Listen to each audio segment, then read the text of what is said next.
It's a Sunday night, 10 p.m., and you're on your way home from work. The rush never stops. Your mind is still racing, filled with thoughts of everything that needs to be done. You're exhausted, but there's this nagging feeling inside you that you can't shake. Something's off. You don't even remember the last time you sat down and just breathed. Just then, you look at your phone. Another notification. Another reminder of something you've forgotten. Another message demanding your attention. It feels like there's no escape. Does this sound familiar? Are you tired? Really tired? Not just physically exhausted from running through your days, but spiritually, emotionally, and mentally drained? Welcome to the modern world. It wasn't always like this. Life wasn't always a never-ending race, with the clock ticking down every single moment. There was a time when people lived slower, simpler, and more intentional lives. But today, in a world obsessed with efficiency, convenience, and speed, we've lost touch with something essential: our souls. That frantic pace of life is taking its toll, and if you've felt it, you're not alone. In fact, you're part of a global epidemic. This is where the Ruthless Elimination of Hurry comes in. A book that isn't just about slowing down. It's about discovering what's truly important in a world that tells you everything matters. It's about reclaiming your life, your peace, your soul. But can we really slow down? Can we truly eliminate hurry when every day feels like a race? Let's rewind a bit and look at how we got here. Imagine a time thousands of years ago when life moved at the pace of the sun. People woke up when it was light, worked when it was time to work, and slept when the moon rose. There were no clocks, no smartphones, no frantic schedules. But then, something changed. The Roman sundial, invented around 200 BC, was one of the first technological advancements to tamper with natural rhythms. Time became something to be measured, something to be controlled. Fast forward to the Middle Ages, where monks invented the mechanical clock to create structured times of prayer. Monasteries were organized around these bell rings, guiding the monks to pray and work at scheduled times. This was the beginning of what we now know as our modern relationship with time. Over the centuries, the clock began to dominate every aspect of our lives. By 1370, public clocks began appearing in European towns. These clocks didn't just measure time, they demanded it. People now lived by the clock, and the relentless pursuit of efficiency began. But with all this newfound progress, something was lost: our connection to the natural world, our relationship to each other, and most importantly, our relationship with ourselves. Now enter the modern age. The invention of the light bulb by Thomas Edison in 1879 stretched the day into the night. Technology, once a tool to make life easier, now became a driver of ever-increasing speed. And then the phone. It was supposed to connect us, make communication easier.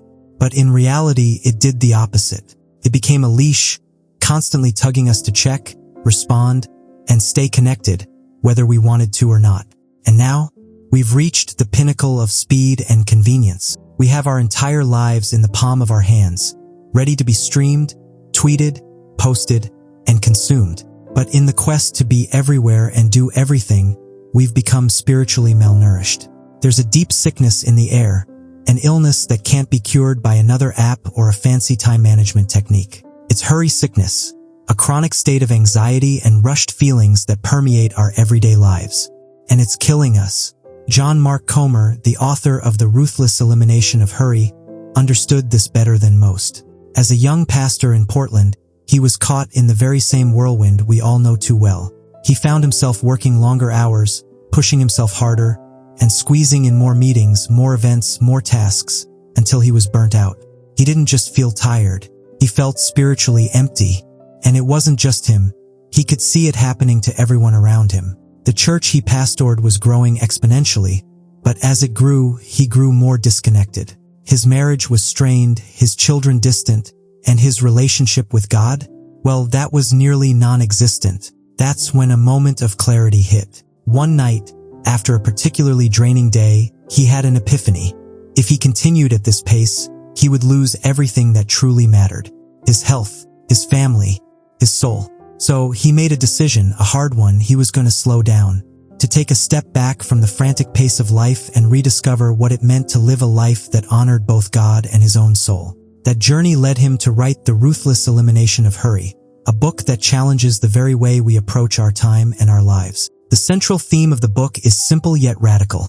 Hurry is the great enemy of spiritual life. It's the root of so many of the issues we face: burnout, exhaustion, anxiety, shallow relationships, and even spiritual emptiness. Hurry steals our joy, our peace, and our connection with God. It's not just a nuisance, it's an attack on the soul. Comer shares the life-changing advice he received from his mentor, Dallas Willard. You must ruthlessly eliminate hurry from your life. Willard went on to say that hurry is the great enemy of spiritual life in our time. Not politics, not the economy, not social media, but hurry. But how do we eliminate hurry? How do we slow down when the whole world is speeding up? It begins with a shift in mindset. Instead of seeing life as a race, we must learn to live in rhythm. The answer isn't more time, it's a different way of living. Comer introduces us to the concept of the easy yoke, based on Jesus' invitation in the book of Matthew. Come to me, all you who are weary and burdened, and I will give you rest. Take my yoke upon you and learn from me, for I am gentle and humble in heart, and you will find rest for your souls. For my yoke is easy and my burden is light. The easy yoke is a counterintuitive solution to the problem of hurry. It's not about striving harder or trying to do more with less.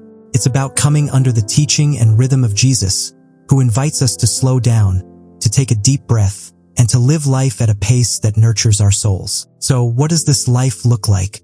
How do we begin to live a life free from hurry? Comer introduces 4 key practices that can help us slow down and live with intention. The first practice is silence and solitude. In a world filled with constant noise, both external and internal, silence has become a lost art. We've forgotten how to be alone with our thoughts and with God. Silence and solitude are essential for reconnecting with our souls and tuning out the distractions that keep us from hearing God's voice. The second practice is Sabbath. For thousands of years, the Sabbath has been a gift, a day of rest, reflection, and renewal. In the modern world, however, the Sabbath is often overlooked or seen as unnecessary. But Comer makes a compelling case that we must reclaim this ancient rhythm. A day of rest isn't just a suggestion. It's a command that nurtures our physical, emotional, and spiritual well-being. The third practice is simplicity. In the world of endless consumption and accumulation, we've lost the art of living simply. Comer challenges us to declutter our lives, not just physically, but mentally and emotionally as well. Simplifying allows us to focus on what truly matters and frees us from the endless distractions that steal our attention. The fourth practice is slowing down. Comer suggests that we start by literally slowing our pace. Walk slower, drive slower, take time to notice the world around you. Slowing down physically can help slow down the mental and emotional chaos that comes with a hurried life. As you begin to incorporate these practices, you'll start to see a shift. The noise will quiet, the chaos will settle, and you'll find yourself more present in your own life. You'll have more time for the things that matter: relationships, creativity, rest, and most importantly, your relationship with God. But let's be real, this is not an easy journey. It's hard to resist the pull of hurry, especially when everyone around you is rushing. It takes practice, discipline, and patience, but the reward is worth it. A life that is rooted in peace, joy, and love is a life that is free from the tyranny of hurry. In the end, The Ruthless Elimination of Hurry is not just a book about slowing down. It's a call to return to what really matters. It's a reminder that, in the rush to accomplish, we often lose the very things we are trying to gain. The antidote to hurry isn't more productivity. It's a deeper connection with God and a slower, more intentional life. Are you ready to take the first step toward a life that is free from the rush? Are you willing to eliminate hurry and embrace a life that is full, rich, and meaningful? It's a journey worth taking, and the time to start is now. So take a deep breath, slow down, let go of the frantic pace, and begin the journey toward a life that is truly alive, one that is not rushed, but at peace. A life where the soul can catch up, and where you can finally say, I am here, I am present, I am enough.